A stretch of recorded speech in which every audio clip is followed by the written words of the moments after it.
Hey everyone, welcome in this video. You are watching One Step More. English सीखने के इस सफर में आप सभी का स्वागत है। Many a pickle makes a mickle.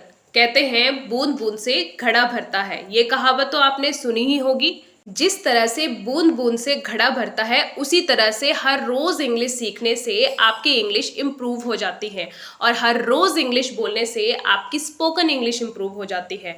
तो आज की क्लास में मैं आपके लिए लेकर आई हूँ डेली यूज में आने वाले कुछ एक इंग्लिश के सेंटेंसेस जिनको सीखकर आप अपनी इंग्लिश को इम्प्रूव कर सकते हैं। और अगर आप भी ऐसे ही हिंदी की कहावतों को इंग्लिश में सीखना चाहते हैं तो आपको इस वीडियो को जरूर देखना चाहिए। इसका लिंक मैंने आपको डिस्क्रिप्शन में दे दिया है। तो चलिए शुरू करते हैं आज की class daily use sentences.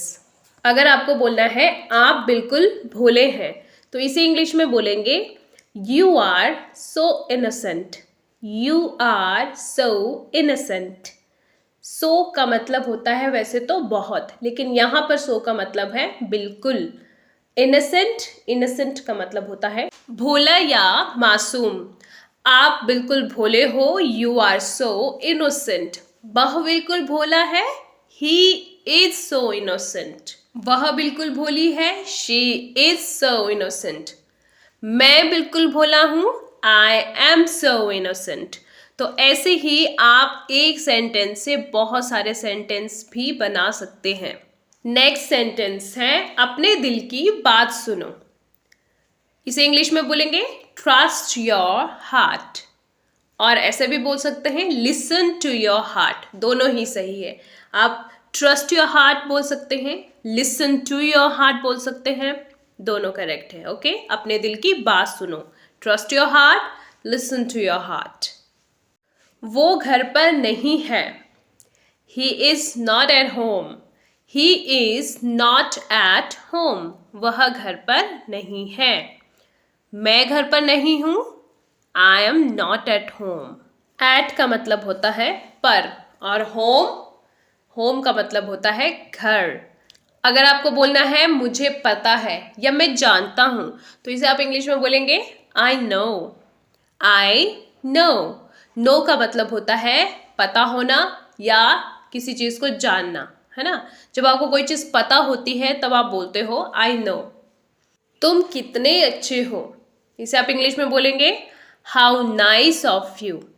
How nice of you. Nice का मतलब होता है अच्छा। हम कहाँ मिलेंगे, where will we meet. Where will we meet. Where का मतलब होता है कहाँ। वी यानी हम। मीट का मतलब होता है मिलना। विल मीट, मिलेंगे। हम कहाँ मिलेंगे, वेयर विल वी मीट। तुम्हारी आवाज कट रही है। जैसे कभी होता है ना, हम फोन पे बात कर रहे हैं और सामने वाले की आवाज अच्छे से नहीं आती है तो हम बोलते हैं कि तुम्हारी आवाज कट रही है। तो इसे इंग्लिश में हम बोलेंगे your voice is breaking up. Your voice is breaking up. Break up का मतलब क्या होता है, तोड़ना, है ना, या टूटना। तो ब्रेकिंग अप, कोई चीज कट रही है ना। तो the voice is breaking up. आपकी आवाज कट कट कर आ रही है। ब्रेकअप से आप याद रख सकते हैं, है ना। ब्रेकअप का मतलब क्या होता है, टूटना।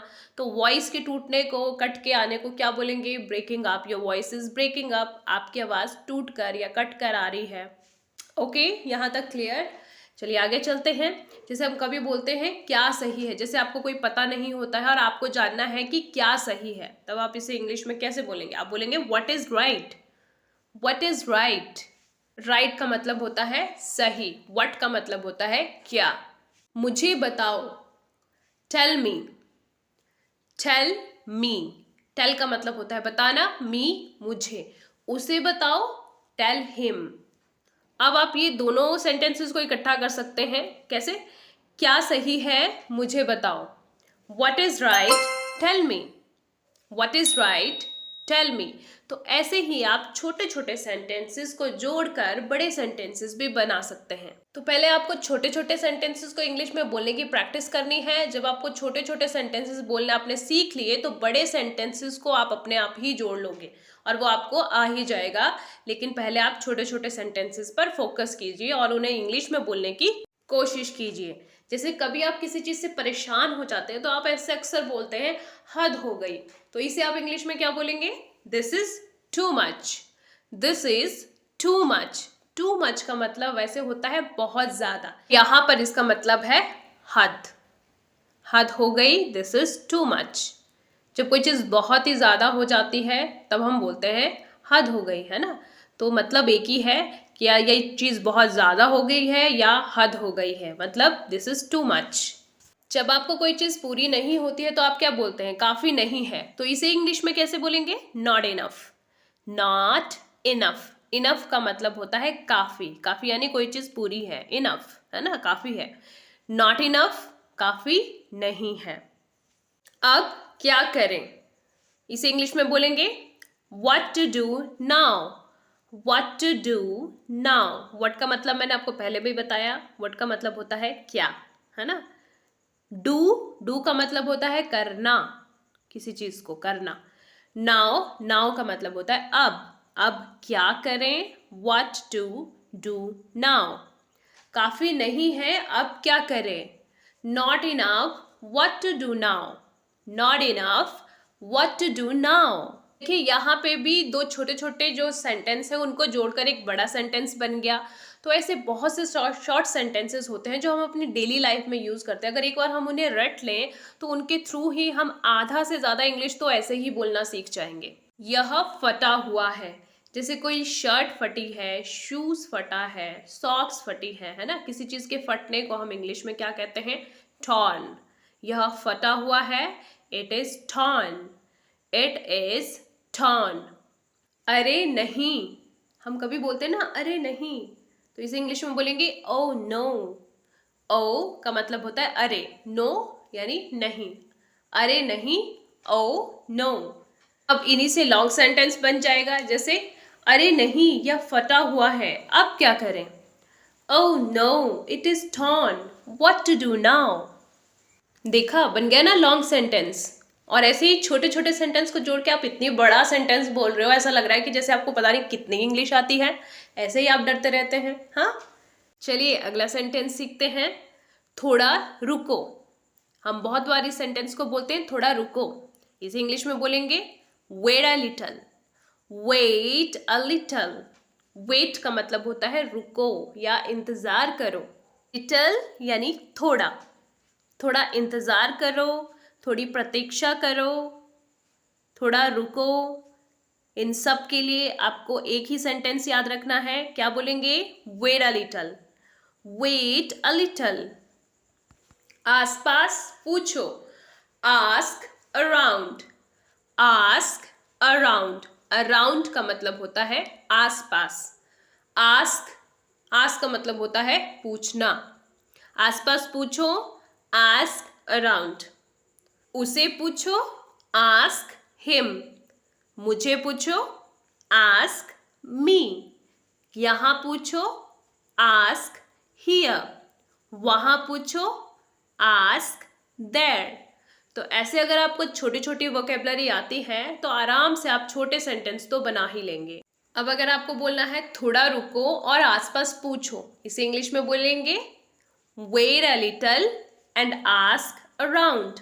Wait a little and ask around. And का मतलब होता है और, है ना।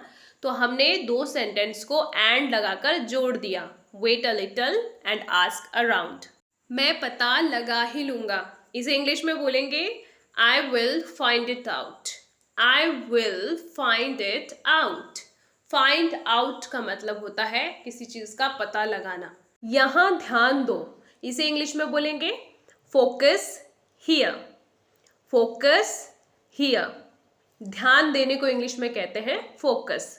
हियर का मतलब होता है यहां। नेक्स्ट सेंटेंस इज बहुत दिनों से नहीं मिले या बहुत दिनों से मुलाकात नहीं हुई। इसे इंग्लिश में बोलेंगे लॉन्ग टाइम नो सी। लॉन्ग टाइम नो सी। लॉन्ग टाइम का मतलब होता है लंबे समय से। नो सी, सी का मतलब वैसे होता है देखना। तो आप अगर आपको बोलना है लंबे समय से देखा नहीं, तब भी आप बोल सकते हैं लॉन्ग टाइम नो सी। देखिए, जब आपने किसी को देखा ही नहीं तो इसका मतलब आप उससे मिले भी नहीं, तो यहाँ पर सी का मतलब मुलाकात या मिलने से भी है। ओके, मैं फिर आऊँगा या मैं दोबारा आऊँगा। I will come again. I will come again. Again का मतलब होता है फिर या दोबारा। कम का मतलब होता है आना। विल कम आऊँगा। मेरी नज़रों से दूर हो जाओ। जैसे आप कभी किसी को बोलते हैं मेरी नज़रों से दूर हो जाओ, तो इसे आप बोलेंगे get out of my site. Get out of my site. Site का मतलब यहाँ पर है नज़र से। गेट आउट का मतलब वैसे तो होता है बाहर निकलना, लेकिन यहाँ पर गेट आउट का मतलब है दूर हो जाना। Get out of my site, मेरी नज़रों से दूर हो जाओ। यह कोई मजाक नहीं है। This is not a joke. This is not a joke. Joke का मतलब होता है मजाक। अगर आपको किसी को बोलना है कृपया बैठ जाइए, तो इसे आप बोलेंगे please be seated. Please be seated. कृपया बैठ जाइए या कृपया बैठे रहिए। जैसे अगर आपको कोई कभी पार्टी के लिए इनवाइट करता है तो आपसे वो ये पूछते हैं कि क्या आप हमारे साथ शामिल हो रहे हैं, तो इसे आप इंग्लिश में बोलेंगे are you joining us. Are you joining us. Join का मतलब होता है शामिल होना। तो ये थे कुछ एक डेली यूज में आने वाले सेंटेंसेस। आज की क्लास में इतना ही। अगर आपको ये वीडियो अच्छा लगा हो तो वीडियो को लाइक कर दीजिएगा और साथ ही शेयर कर दीजिएगा अपनी फैमिली और अपने फ्रेंड्स के साथ में। ऐसे ही और वीडियो को देखने के लिए चैनल को सब्सक्राइब जरूर कर दीजिएगा। चैनल का नाम है वन स्टेप मोर। बहुत जल्द मिलूंगी एक नई वीडियो में एक नए टॉपिक के साथ। Till then keep learning, take care and bye bye.